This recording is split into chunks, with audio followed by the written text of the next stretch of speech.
He's exiting right now. Exiting at Balboa. He's right behind us, Jim. Now he's 9 o'clock. He's 9 o'clock on surface streets. Heading back towards the freeway. Now he's going under the freeway. Underneath the 101 coming out on the other side. There you go. Right off the nose. 10-4. This is a double homicide suspect, possibly armed.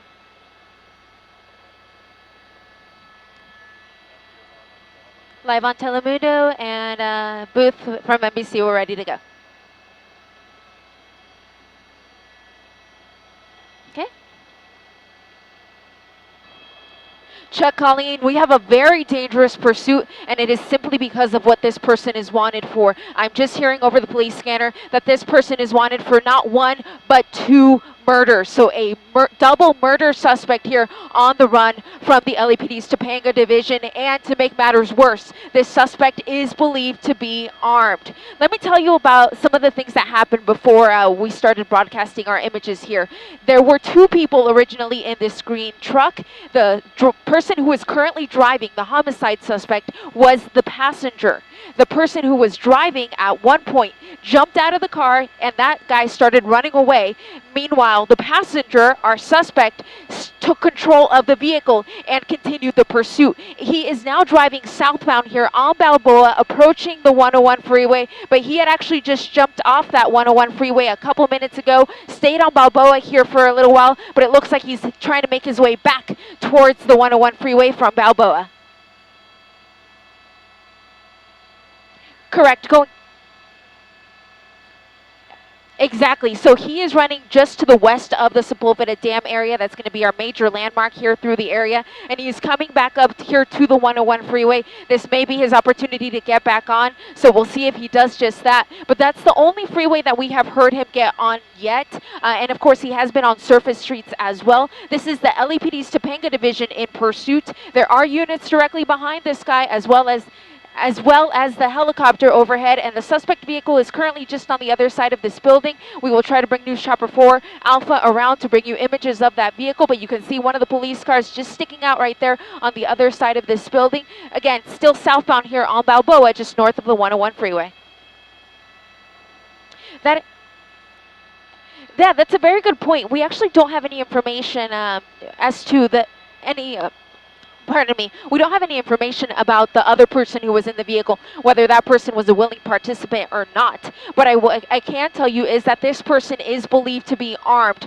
So taking that into consideration, it's unclear exactly what that other person's role may have been in this pursuit. But I can tell you that a little while ago, when I was listening to the scanner, I could hear that there were officers in the area who were looking for for a possible homicide suspect in the West Valley area. And while we were over another story in El Segundo, that is when we heard that the LAPD's Topanga division was going in pursuit. So it appears that this is a suspect that they were in surveillance of in the West Valley area, and they finally got units behind it and tried to initiate a stop. And it is at that point that the suspect took off.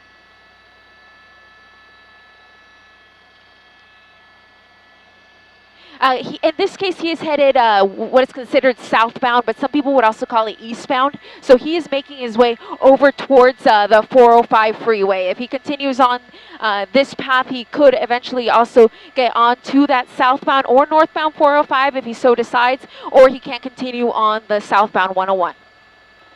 Very good question, Chuck. I was trying to figure out which homicide this suspect may be associated with, but at this point, that information hasn't been discussed on the scanner. All I heard is that this is, in fact, a double homicide suspect who is possibly armed, and something that did make the officers a little nervous was that they said that the suspect kept reaching for his waistband. So that, of course, is of concern considering that they believe he is armed. And because he is armed, the pit maneuver is out of the question.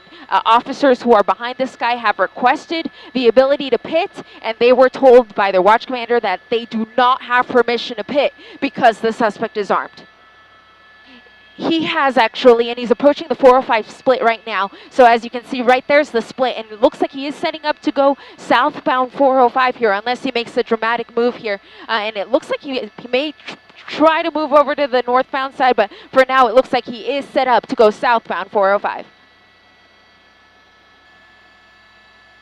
Yeah, that's exactly right. You're exactly right, Colleen. Let's see, he is setting up for those right-hand lanes, and I can tell you that earlier he was on the freeway and he exited, so he's willing to go on surface streets if need be. But for now, it looks like he's going to continue southbound here, still in that number 1 lane, and I'm not really seeing too much in the way of traffic. I believe that some of the officers who are in the rear may be running a traffic brake behind this pursuit, and that is why the traffic here looks so light. But continuing southbound here on the 405 freeway, if he continues heading in this direction, some of the major landmarks that he's going to pass are going to be the Getty Center off to the right of the screen, and then we will eventually have UCLA coming up on the left side of the screen. Yeah, speeds aren't too dramatic here. It looks like he's basically yielding to the speed of the road. Yeah, he's basically got no traffic up ahead, and you can see that the other side of the freeway is very slow by comparison. So he's basically got a clear path at this point, continuing here in the slow lanes of the southbound 405, coming up to Mulholland Drive. Yeah, it's unclear exactly when the murder took place, or the murders, I should say, or in what area. But I can tell you just earlier when I was listening to our police scanners back at Whiteman Airport, I did hear talk about some sort of surveillance or some sort of search in the West Valley area for a possible murder suspect. And while we were covering a separate story down in El Segundo, I started hearing that officers from the Topanga Division actually were behind a green pickup like the one we see here, and it was 2 undercover vehicles that were behind the vehicles. So it appears that those 2 undercover vehicles may have been working some sort of surveillance of this suspect, and they got to the point where they decided they could try to light this guy up with some units with the light system, and when they did, the suspect took off. At that point, there were 2 people in the vehicle. The suspect was the passenger, and the pursuit began. The person who was driving the vehicle at some point jumps out, and then the passenger takes over the vehicle, and that's the person who is driving now, and that is the person that the police department is describing as this double homicide suspect. Yeah, getting close to the Skirball Center, continuing southbound here on the 405 freeway. In regards to the murders themselves, we don't have any information as to who those victims may be or where this murder may have taken place, but I can tell you that it appears that the LAPD officers got eyes on this guy earlier in the day, followed him for a little while, and that is when the pursuit began. But I'm continuing to listen to the police scanner to see if they give us any more information about the murder itself or murders. And as soon as I hear any more information on that, I will, of course, give that to you. But for now, the suspect continues southbound here on the 405 freeway. He is on 2nd Street in Santa Monica, so essentially downtown Santa Monica. He was on the 10 freeway. He picked up the 10 West from the 405 South. That's where we last saw him.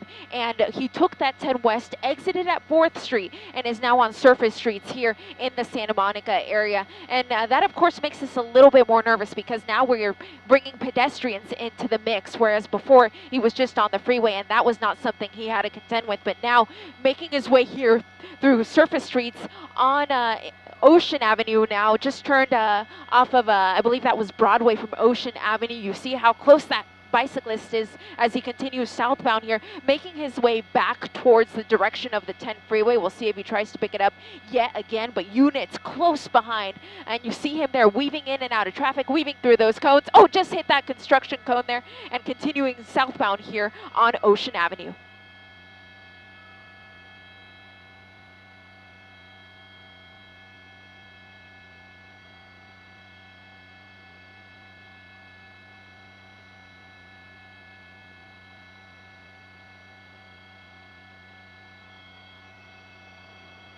We are yet to hear any additional information regarding him exactly or the crimes that he may have committed, but I'll just recap real quick. What we do know about him is that he was in this pickup with another person.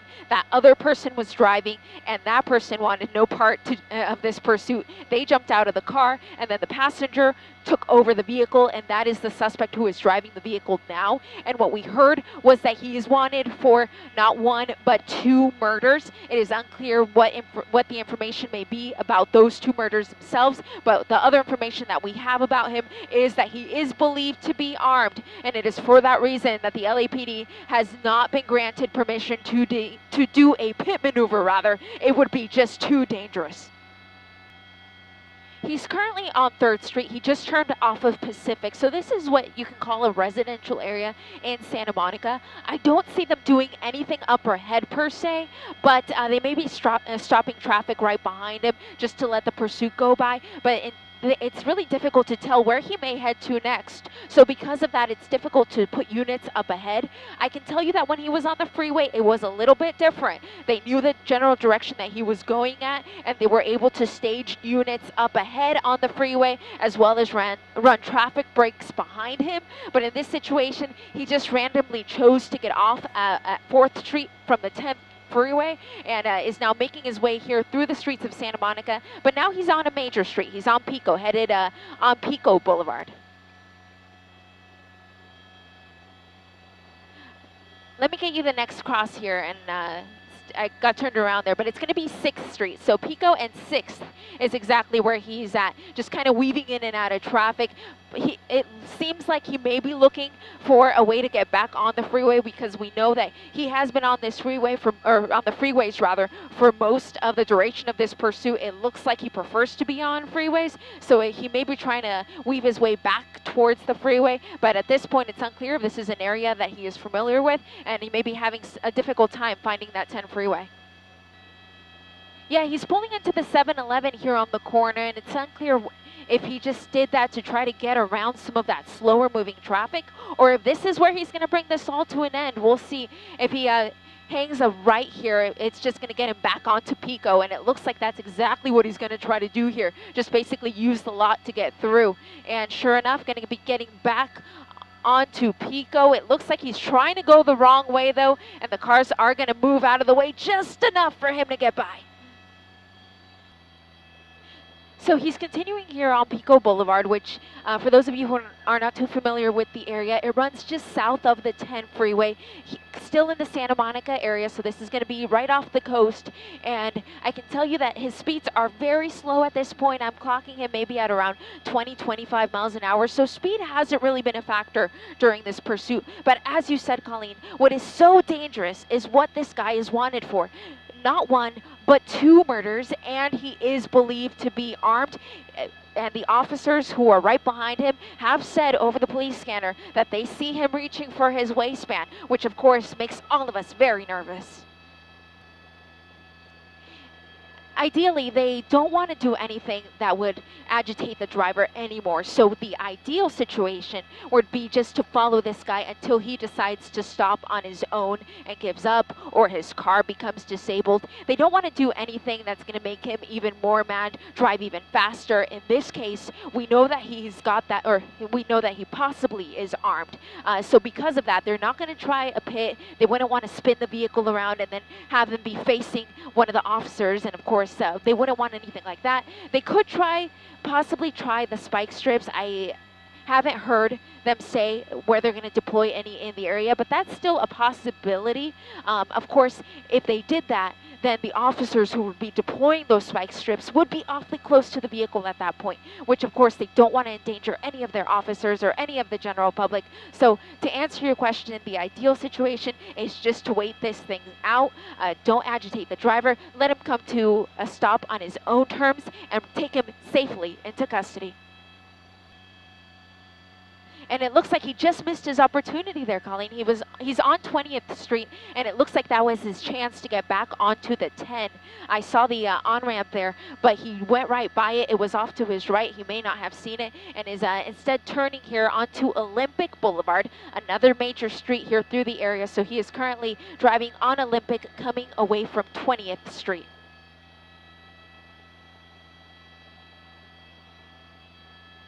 Yeah, so there's yeah, it's the train that runs through here, and I'm trying to get a better gauge of where he is exactly. He's right off our nose, and it looks like he is coming away from the freeway. I have him there right at the intersection there, just on the other side of the train tracks. You see him coming there on the other side. Again, this is going to be Olympic Boulevard. He still has an opportunity to get on the 10. He's basically running parallel to the 10 freeway, so at any point he can turn off of Olympic and turn onto any of these other cross streets, any of the north-souths, and try to get back on the freeway. But for now, continuing here on Olympic Boulevard.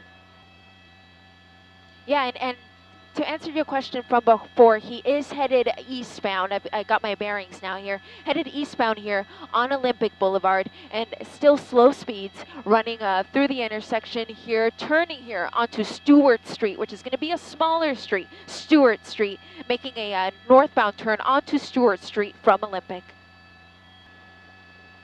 Those are all very good questions, and my first inclination would be that he is lost. This is a pursuit that started in the valley. Officers were working some sort of surveillance of this suspect in the San Fernando Valley, and then he happened to have gotten on the 101 freeway and then got on the 405 South, and then from there he took the 10. So he exited at 4th Street, so it's unclear whether he has any connection with the area, but by the way that he's driving, very slow, as you said, it almost looks like he's lost and looking for a way to get back on the freeway, but hasn't quite figured out how to do it. Yeah, he's on Colorado Avenue, and making a turn here. I'll get you the street here in a moment. But just turned off of Colorado Avenue, and as you can see on either side of the shot, it's a lot of apartment complexes, so definitely what you would call a residential area. And currently he's on a tree-lined street here that runs just off of Colorado, but he's going to be coming up to a major here. It's going to be Broadway, so we'll see what direction he goes on Broadway, and it looks like he's going to be making a right-hand turn onto Broadway and going to be continuing eastbound here. Oh, definitely. The 10 freeway is really not that far. He's essentially just north of it. So if he picked up any of these north-south streets and headed south, then he would be able to get back on the 10 freeway. But if he continues driving in this direction, he could also pick up the 405. It's going to take him a little while, but eventually he would cross with the 405 freeway yet again. We believe that it is just one at this point. Initially it was two, and then that second person we heard had basically abandoned the vehicle. They wanted nothing to do with this. They jumped out of the vehicle and took off running. It's unclear, though, if that person is in police custody. Even if they weren't involved, the police are definitely still going to want to talk to that person. So I'm yet to hear any information as to whether that person has been taken into custody. But as far as we know, there is just one person, and that being the driver, the homicide suspect, left in the vehicle.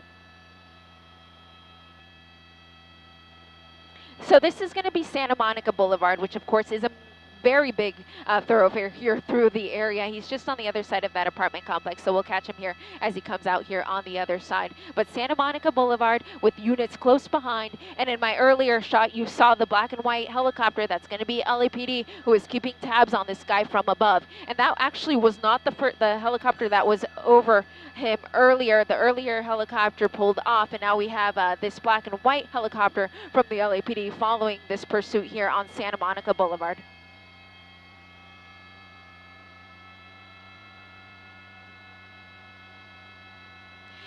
I have to admit, it got a little quiet on the scanner after he made his way southbound on the 405, and then we, of course, had to take the long way around to be able to regain this pursuit. They got a little quiet about it, basically just calling out streets at this point, but really not revealing too much more in the way of information as to who this guy may be, what he may be wanted for. We, of course, initially heard that he was wanted for a double homicide, and we're still working. I know my assignment desk here at NBC is working diligently to work the phones and try to figure out exactly any more information about those two homicides, where they may have taken place, who those victims may be. But at this point, I can't give you any more information about the original want, but of course we continue to follow this pursuit here on surface streets, turning just crossed over Iowa Avenue on another little street called Colby Avenue.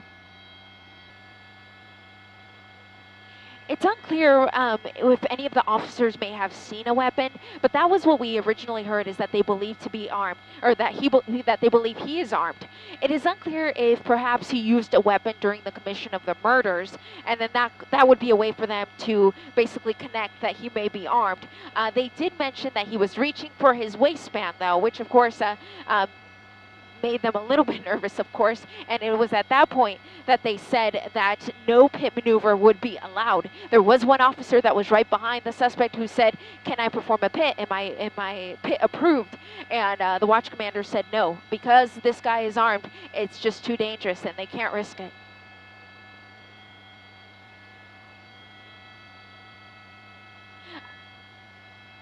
Yeah, there they are. I've been holding a tight shot there of the suspect vehicle, but I can tell you that there are at least 4, if not 5 units directly behind this guy, and he's making another turn here off of Iowa onto a smaller street called Corinth. And again, it seems like this guy is lost. These are all very small streets. I can't imagine that he is very familiar with them, but he's now in the West LA area, not too far from the 405 freeway. That's why we're starting to see some of that marine layer move back into our shot, but we of course will try to stay on top of this as long as we can as he makes a turn here onto Santa Monica Boulevard from Corinth.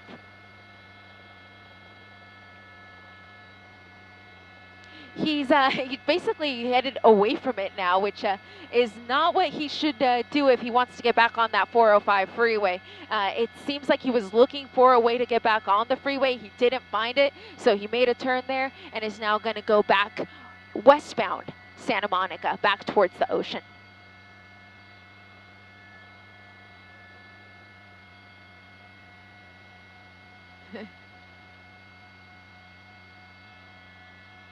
Yeah, we're definitely further to the ocean than we are to the 405 freeway. So he may be looking for, yeah, he may be looking for a way to get onto the freeway. That's kind of what I'm feeling from the way that he keeps making all these random turns.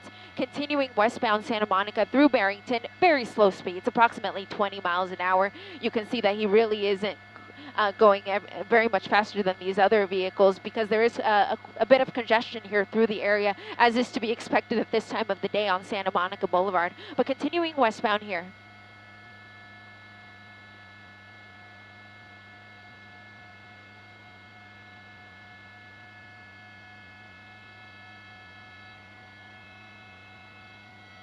Yes, it still is the LAP. It still is the LAPD, and I'm looking on their cruisers there, and I'm reading the numbers, because the lower number indicates which division it is, and I'm seeing that the lead unit is in fact Topanga Division, and the unit behind the Topanga Division unit is going to be West Valley. So we still have units here that are from the San Fernando Valley following this guy here on the west side. So it wouldn't be out of the question for units from the LAPD's West LA Division, or even Pacific Division, to take over the pursuit, because they're going to be more familiar with this area. So they're going to know where the cul-de-sacs are, where to set up a spike strip. So in a situation like this, I mean, LAPD, they're all one big family. They can use any division they need to for a pursuit like this. It would just make more sense for these San Fernando Valley units to be replaced by local units. But for now, I am not hearing about them taking over, but I am hearing that some of those West LA Division units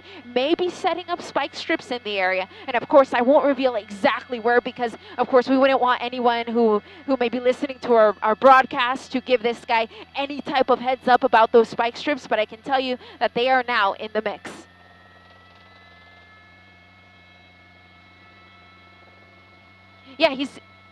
Yeah, definitely getting closer. He's already past Bundy, continuing here on Santa Monica. I'll try to get you the next cross here. There's one coming up right here. It's going to be Yale Street, which is going to be a smaller street, but he's back towards the Santa Monica area for sure.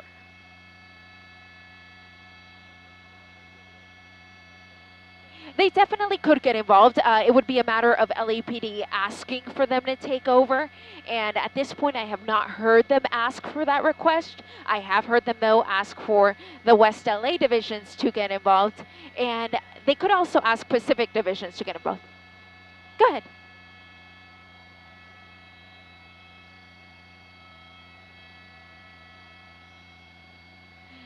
Colleen,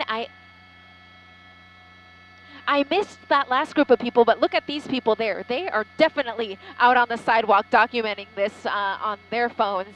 And of course, that is not what the police would like you to do. They'd like you to stay inside where it's safer. But this pursuit has been going on for long enough that people are starting to hear about it. And people who are in the area are hearing, hey, this is going by my street. Let me step outside and take a look. That is definitely not what the police want. I think in part he's being fortunate, but he's also being very tactical about it, because when he does come up to slowing, like we saw when he went into that parking lot for the 7-Eleven earlier, he basically just went into that lot to dodge some traffic. So he definitely doesn't want to get stuck in traffic, and that's why we've seen him do some of these interesting maneuvers, to say the least. So he's definitely tried to dodge traffic, but in terms of officers getting ahead of this, it doesn't appear that they're clearing traffic for him.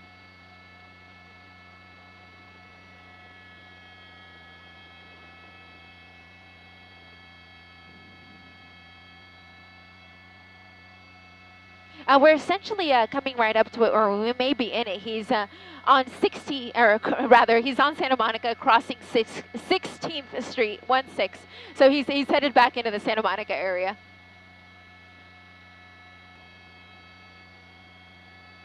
Yeah, he actually just made a turn northbound, so it's...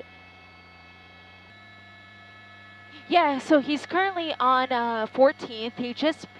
He just crossed Wilshire and is now on is still on 14th, but he just passed California Avenue. And I'm hearing some more information on the scanner. They're talking about if this person abandons the vehicle and starts running for it, they're starting to figure out how they're going to handle that if that does happen. And I'm also hearing that the suspect is actually on the phone. So the suspect has a cell phone and is in communication with the LAPD watch commander. So that suspect could be talking about how to give up with the authorities. So we may see this come to an end shortly, hopefully, but I can tell you that that is new information. The suspect is in fact in contact with authorities. That's exactly right, Chuck.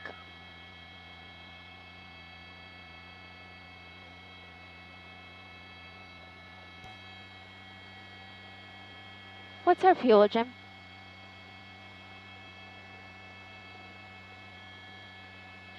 Colleen, my pilot is actually figuring that out right now, and I will give you an answer here in...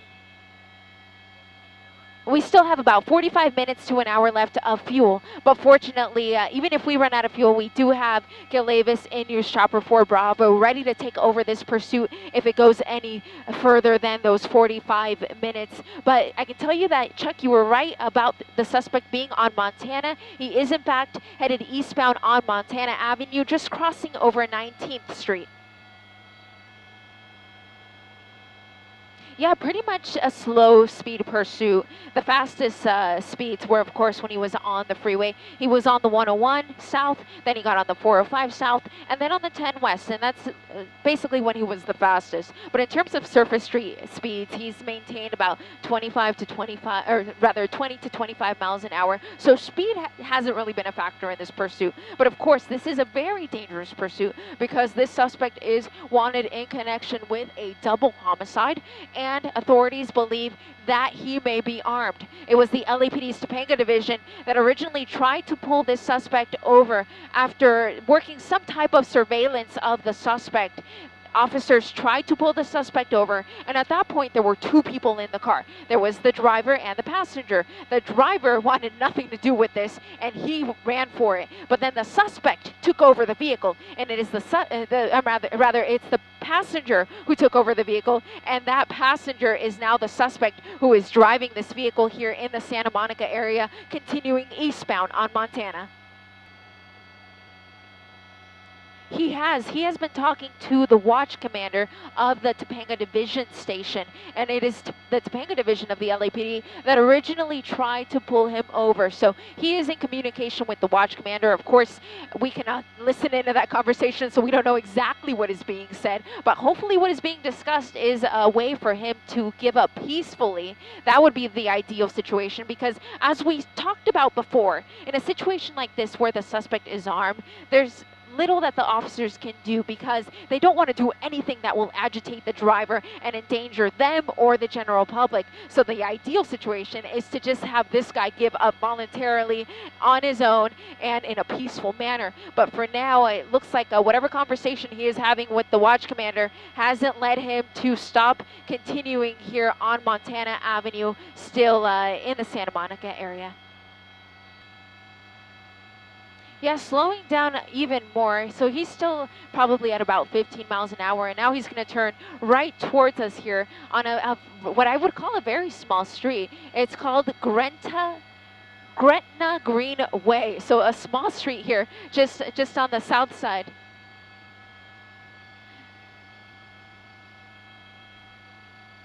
There definitely is the possibility that there may be a cul-de-sac coming up. I don't want to widen out the shot too much out of fear that I'll lose him here under the trees, but I can tell you that a lot of the streets here in the area are very windy, and there are definitely some cul-de-sacs in the area, so if he makes a wrong turn, that could be it for him. But continuing here southbound on Gretna Greenway, just south of the Brentwood Country Club.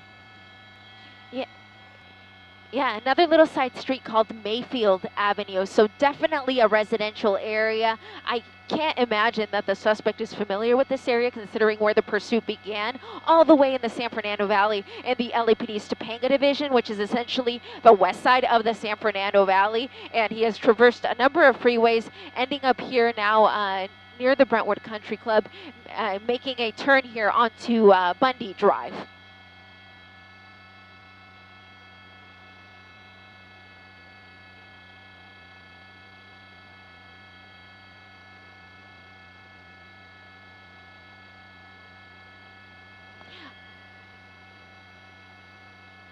They would ideally just want to bring this to a stop, and at that point they would clear the vehicles that are in the way, if any, so that there isn't any type of crossfire situation or anything like that where any civilians would be in danger. So whatever communication they are having currently with him on his cell phone hasn't led him to stop. But yeah, creeping along here, and yeah, turning into a parking lot, this may be it for him here. Yeah, or this may be the spot that he decided he will bring this to an end. We hope that is it. Just on the other side of this building here, we'll bring a News Chopper 4 Alpha around. He's just on the other side here. Unfortunately, there are a lot of pedestrians, a lot of people out here. So we'll see if this is where it comes to an end. And if that is... I'm trying to figure out... It is the Ralphs, actually. Yeah, you're right, Chuck. Yeah, it is the Ralphs, and he's just on the front side of it. So my pilot, Jim Pollard, is bringing News Chopper 4 Alpha around so that we can see the front of the Ralphs here. It's going to be to our 9 o'clock, Jim. And I actually see some of them running out of the way, yeah. What they're going to have the suspect do is throw the keys out first, and then they will have the suspect open his door and put his hands up, spread his legs wide, and then either drop to the ground or walk back towards him. And that is exactly what he's doing. He appears to be complying fully with the commands of the police, and you see the police dog there waiting in case this guy decides to run for it. But he's just on the other side of that pole here. He's being asked to sidestep a little bit, and what we will see next is one team of officers will move towards the suspect, and they will handcuff him, after which they will conduct a cursory search to make sure that there is nothing on his person that could potentially harm them. Again, we heard that this guy may be armed, so that is definitely something that they're going to be looking for, and a secondary team of officers will approach the vehicle and make sure that there are in fact no other suspects inside. Jim, can we move a little bit to the left?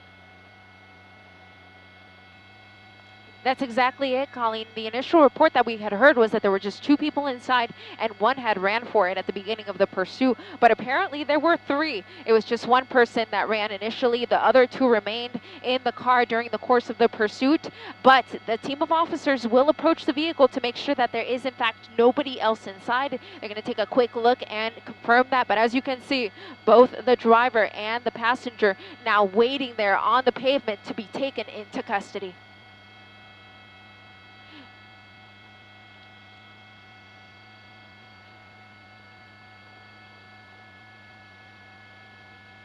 Yeah, no problem, Chuck. Yeah, we have the driver there who is wearing the gray shirt, and we have the passenger there in the black shirt. And I can tell you that that team of officers already moved to the vehicle. They cleared it, nobody else inside, and now both of these suspects will be taken into custody.